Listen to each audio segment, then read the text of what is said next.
Assalamualaikum warahmatullahi wabarakatuh. Kembali lagi bersama saya Restu Pratama, dan kali ini kembali akan menjelaskan tentang 34 tema bakat. Dan pada kesempatan kali ini saya akan menjelaskan tentang bakat input.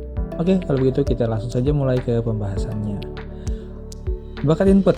Seseorang yang memiliki bakat input adalah seorang pribadi yang selalu ingin tahu lebih banyak. Mereka senang mengumpulkan dan menyimpan berbagai macam informasi. Nah, untuk deskripsinya sendiri, seseorang dengan bakat input adalah seorang yang secara alami senang mengumpulkan informasi atau barang, selalu tertarik dan ingin tahu terhadap segala sesuatu di sekitarnya dan merasa yakin suatu saat nanti akan bermanfaat. Dan untuk core strength-nya sendiri adalah menemukan sumber daya. Jadi memang dari deskripsinya ini bisa terlihat bahwa orang yang memiliki bakat input adalah orang yang senang mengumpulkan berbagai sumber daya, meskipun sebenarnya dia belum tahu sumber daya itu akan berguna saat itu atau tidak, tapi yang jelas dia tahu ini akan bermanfaat suatu saat nanti, begitu. Nah, untuk kebutuhannya, orang yang memiliki bakat input ini adalah butuh kebebasan untuk mengumpulkan sumber daya dan informasi yang dianggap penting. Nah, ketiga, untuk antisipasinya adalah impulsif mengumpulkan semua sumber daya. Jadi terkadang sering impulsif begitu ya, seperti ketagihan tanpa tersadari begitu. Nah, yang keempat, bagaimana sih cara mengembangkannya untuk orang yang memiliki bakat input ini?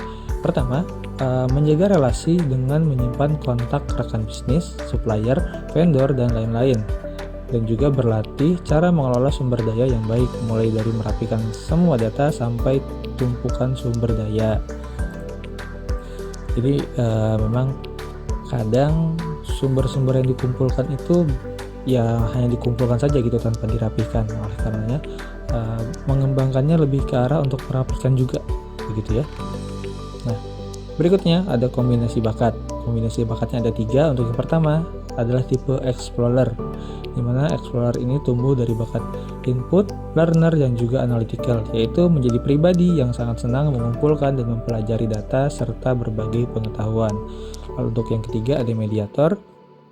Mediator adalah kombinasi dari bakat input, harmoni, dan juga komen, di mana mampu menjadi perantara untuk mendapatkan sumber daya dalam proses pengadaan. Ya, dan yang ketiga adalah administrator. Administrator adalah kombinasi bakat dari input dan juga disiplin, di mana mampu menjadi pengelola limpahan sumber daya yang rapi.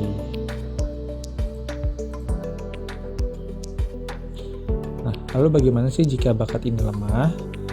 Nah, jika orang memiliki bakat input yang lemah, biasanya tidak terdorong untuk mengumpulkan sendiri informasi dan sumber daya. Oleh karenanya, dalam bisnis dan aktivitas lainnya, Anda perlu berpartner dengan orang yang memiliki input yang tinggi sehingga pencarian sumber daya dilakukan oleh orang tersebut. Ya, jadi jangan memaksakan untuk mengerjakannya sendiri. Dan yang kedua, kenali cara yang cocok untuk Anda dalam mencari, menyerap informasi, dan mengumpulkan pengetahuan. Ataupun untuk komparasi bakatnya, pertama ada input dan juga learner. Bagi seorang input, biasanya adalah saya suka mengumpulkan barang yang sepertinya akan berguna. Sedangkan untuk orang learner, saya suka proses belajar apapun yang menarik. Jadi seperti biasa ya, ada perbedaan tapi masih dalam satu konteks yang sama begitu. Nah, lalu berikutnya ada input dan juga ideation.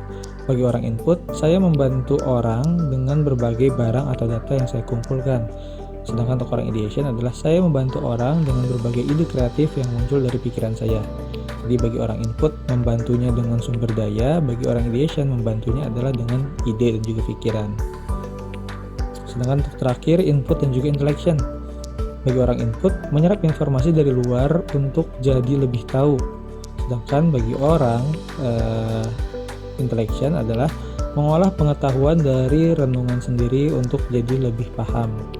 Jadi sama-sama mengolah informasi, tapi yang satu dari luar untuk ke dalam, yang kedua adalah dari dalam untuk keluar. Nah, terakhir adapun peran yang bisa peran yang bisa digunakan begitu ya oleh orang yang memiliki bakat input yang tinggi adalah biasanya pertama bisa menjadi seorang pengajar, kedua bisa menjadi seorang periset, wartawan, estimator ataupun bahkan petugas arsip gitu ya.